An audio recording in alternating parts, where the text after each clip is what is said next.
just a quick reminder that the charity drive that Half the Battle is doing is in full swing. So remember, donate to a charity that benefits children. Donate to a charity that benefits children. Send proof of your donation to joechristmascharity@gmail.com for a chance to win a European exclusive 1990 Tiger Force Psych Out. From the halls of Montezuma to the shores of Tripoli. Hey, welcome to Half the Battle. Well, it's about time we got back to the cartoon.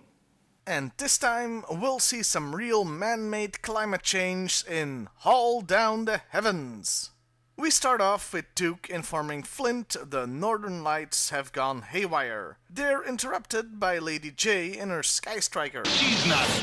Get that girl in tow before I kick her in the afterburner. This is actually a callback to the very first episode of the cartoon series, where Scarlet did the same thing.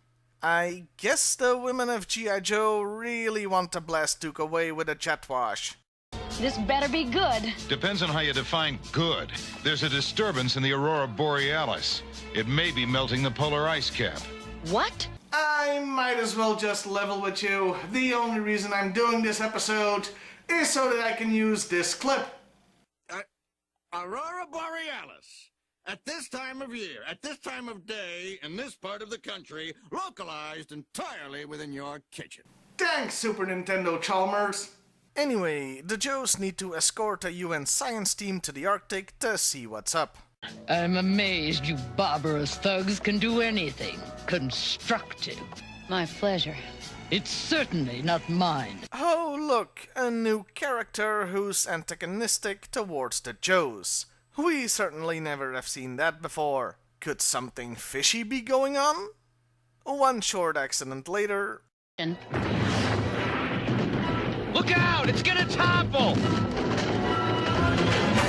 Who's the joker running that crane? Huh? Nobody home. And they're off to snowy adventures. Though I'm gonna have to swing back to this accident later.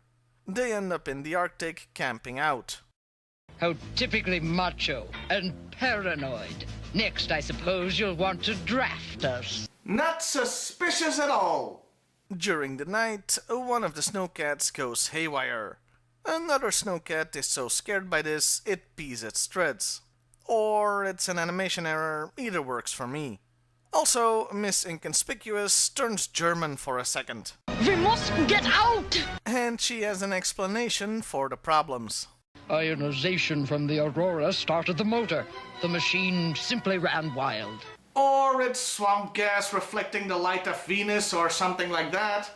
Lady J thinks she's found the saboteur, but instead ends up in a Coca-Cola commercial. Always Coca-Cola.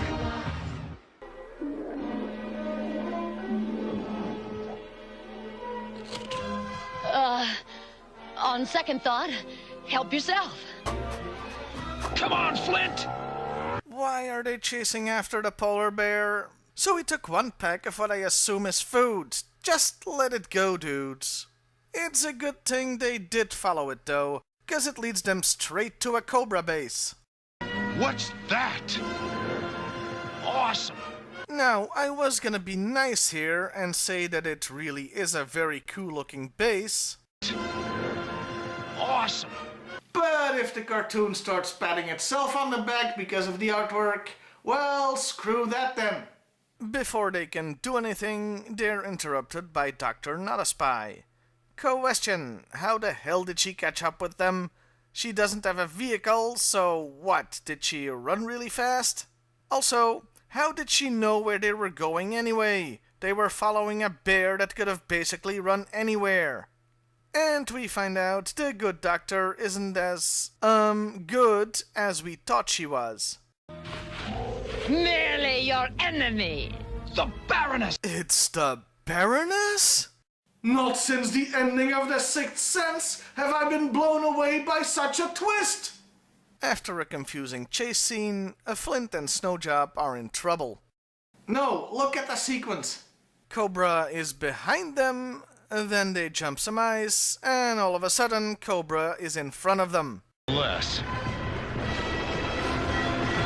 And I I didn't edit anything out. That's how it looks. I mean, how did they... They get away, but Cobra goes to capture Lady J and the scientists. You are now Cobra's prisoner. Aren't you the Lady J, language! Aren't you the cockeyed optimist? Okay, carry on then. Meanwhile, they are still looking for the other two Joes. Why the tranquilizer darts? Cobra Commander wants the Joes taken alive. Because otherwise they totally get shot for realsies, as so often happened in this cartoon series. Speaking of death... Yeah, that guy's hella dead. A swipe like that from a bear that size would literally take your face off. Unless Cobra face masks make you invulnerable. They do not.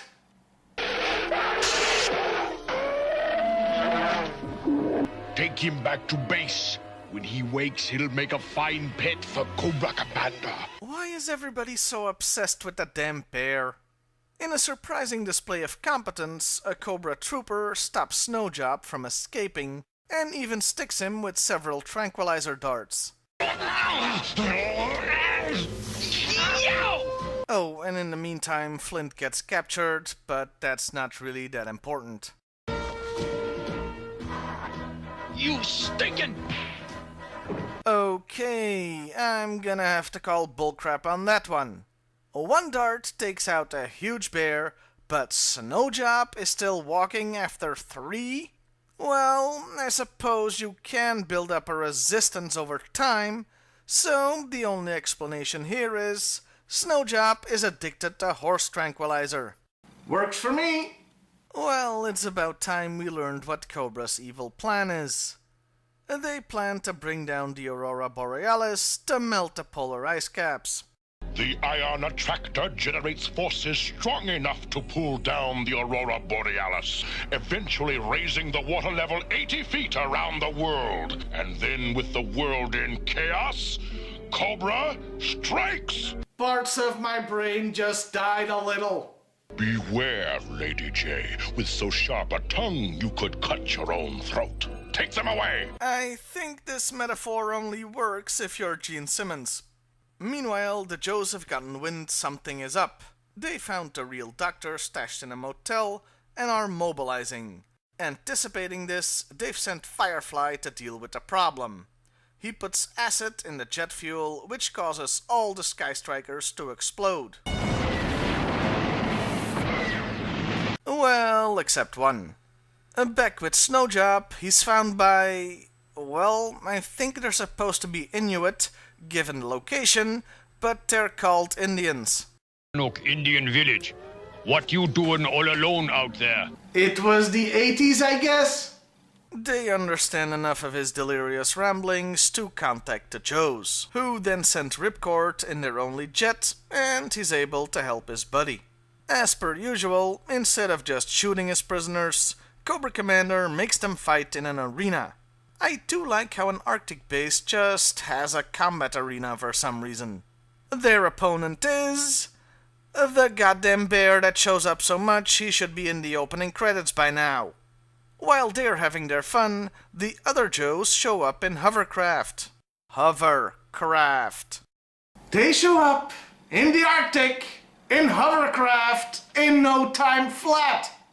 Coming from the United States, a journey like that would take weeks. And no, they didn't fly there because their cargo plane got blown up.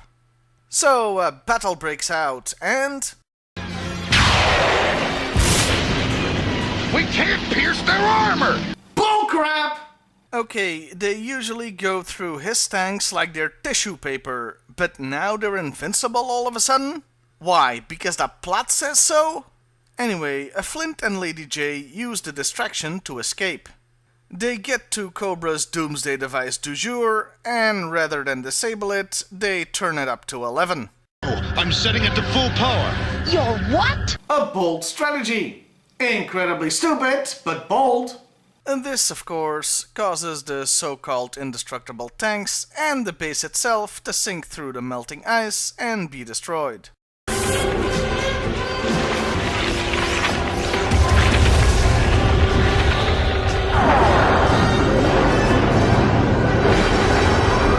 The bad guys get away, as they are wont to do, but at least the Joes make a token effort this time to stop them. Drop depth charges! And so the episode ends with the real star of the story showing up once more.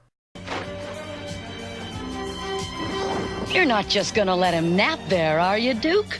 I have a policy about 10-foot bears. They can sleep anywhere they want. And that was Haul Down the Heavens. I have so many notes! Let's start with the Baroness. First off, how did she sabotage the crane to do what it did?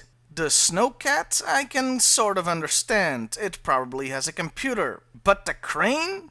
By the way, her being the Baroness is why I can't say for sure if the German accent was a mistake here. We must get out! I mean, it could be a clever clue. The Baroness, who has a Europeanish accent, reverted back to it in a moment of panic. I'm just not sure the cartoon is that clever. Also, the Baroness, what was the point? She didn't accomplish anything!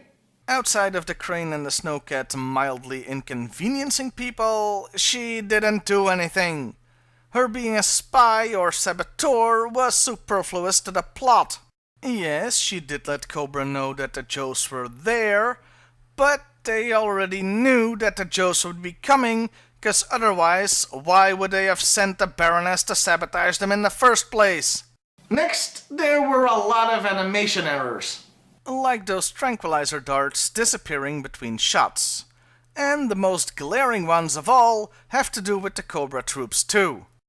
They couldn't decide what toys they were selling! When we first see them, they're all snow serpents. Then, they're all Cobra troopers wearing a warm coat. Then, still Cobra troopers, but with a snow serpent uniform from the neck down. And finally, they become snow serpents again. Pick a character model already! Now, let's talk about this. Aurora Borealis. Could you bring down an Aurora Borealis to melt the ice caps? I think we all know the answer, but let me be clear anyway. No! I'll try to break it down. For one thing, the particles that cause the aurora effect would be annihilated when they collide with oxygen on the way down. Leaving that aside, if they somehow did manage to come down, they'd have to be highly concentrated to produce the heat needed to melt the ice. We're talking laser beam size here, not all over the place like we see here. Lastly, I'm pretty much convinced an ion attractor to accomplish this is utter bullcrap, but I'd need to have a degree in particle physics to know for sure. But you wanna know the funny thing? Even if all the made-up science was real so Cobra could pull this off, and even if the Joes had all gone fishing or something instead of trying to stop them, Cobra still would have failed. Let's say everything goes according to plan. Their machine attracts the aurora because it's powered by unicorn farts or something, and the polar ice starts to melt. Then their base, with the machine in it, would fall through the ice it is sitting on, destroying everything. The aurora would go back up, and everything would freeze again. Let me emphasize this. If the Joes had done nothing, the problem would have sorted itself out. The only difference would be, well, there wouldn't have been a polar bear main character, and Coca-Cola wouldn't be threatening to sue me right now. Always Coca-Cola. In conclusion, this episode and everything in it was completely pointless. But hey, at least I spent a day researching particle physics just to prove a cartoon from the 80s wrong. Yep, my life sure is on the fast track to success. So please, give to charity. Make my life have some meaning. See you next time, everybody. And hey, why not like, share, and subscribe if that's your thing? and donate. From the halls of Montezuma to the shores of Tripoli, we fight our country's battles in the air, on land and sea. First we fight for right and freedom, and to keep... We will fight our country's battles